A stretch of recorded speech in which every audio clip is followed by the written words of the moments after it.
Chegamos então ao último capítulo do Guia Prático da ECD, capítulo que trata das regras de validação.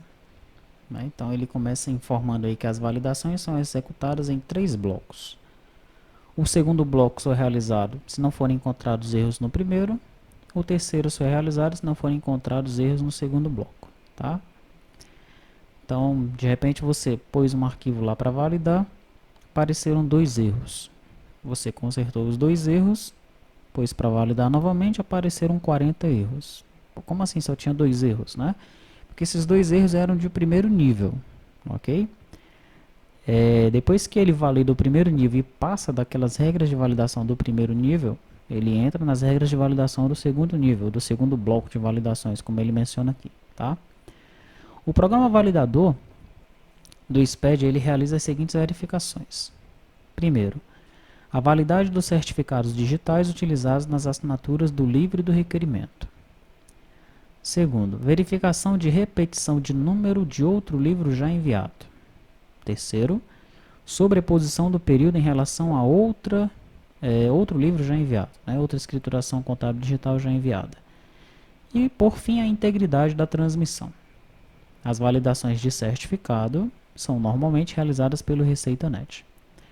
Durante a transmissão do arquivo da escrituração contábil, deverá ser verificado se o arquivo já foi enviado anteriormente. Como é que ele faz essa verificação?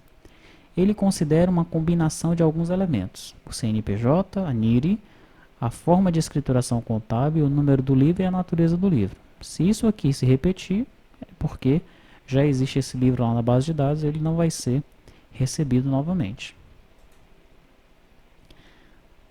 Tá? O sistema deverá verificar ainda. Olha, veja só, se for identificada alguma escrituração já enviada com os dados acima, o sistema ainda verifica outra coisa, mais 2 coisas: a situação da escrituração e o hash.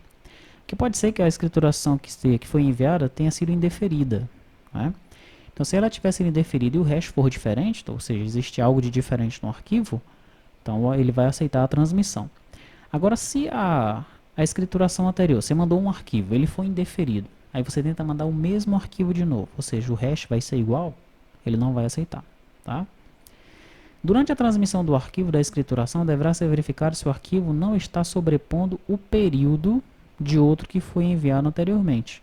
Ele vai fazer essas verificações, para que não permita a sobreposição de um arquivo que já exista. Tá? De repente você mandou um arquivo, vamos dizer, de 2 meses, um exemplo, tá? De janeiro e fevereiro.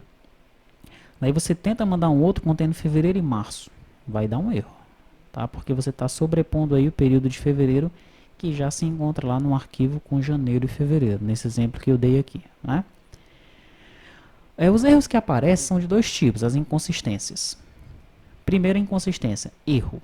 Permite apenas que a funcionalidade de importação e validação seja executada lá no programa validador. A advertência não impede a execução das demais funcionalidades. Daí nós chegamos nas regras de validação. Aí nós temos as regras de validação de nível 1, que se dividem em 2. Primeiro, regras de validação de estrutura, temos 4 regras. Hierarquia do arquivo, estrutura inválida, registro obrigatório, registro não se aplica. Esse aqui é o primeiro bloco. Ainda nas regras de validação de nível 1, nós temos um outro bloco, que são as regras de validação de estrutura 2. Daí nós temos mais 6 regras.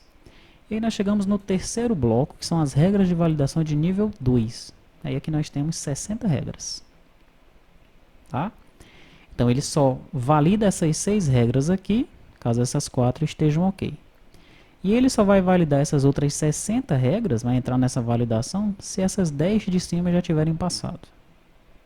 Legal? Então aí tem a relação de todas as regras de validação, né? Para que você já faça, já gere o arquivo no jeito. Tá? Pelo menos aquelas regras que não são erros do usuário, né? Você já pode fazer essa validação já na geração do arquivo, né? Para o teu usuário ele não ter que gerar um arquivo, de repente chega no programa validador, daí ele tem que dar um erro, né? Tem que voltar, gerar de novo. É bom que essas regras elas sejam avaliadas, né? Que todas elas já sejam aplicadas, né? Na aplicação que está gerando o arquivo, tá? Para que não passe nenhuma delas para o validador. Bom, e aqui no anexo nós temos as alterações que ocorreram aí nos livros, né, nesse guia. As alterações que ocorreram nesse guia da ESD. A versão 1.01, que é essa que nós estamos analisando, ocorreram essas alterações, né, e acabou. E aqui acaba o livro. Né, acaba esse guia, o guia prático da escrituração contábil digital. Você viu que nós fizemos uma leitura por cima, né, mas ainda assim demorou um tempinho nessa leitura aqui, né, nesse resumão que nós fizemos.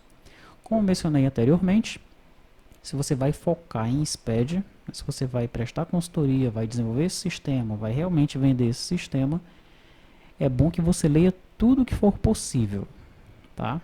Esse guia, ele já é um resumo da parte de legislação que tem lá no site do SPED, né? Com ele já dá para desenvolver o sistema, já dá para prestar uma consultoria.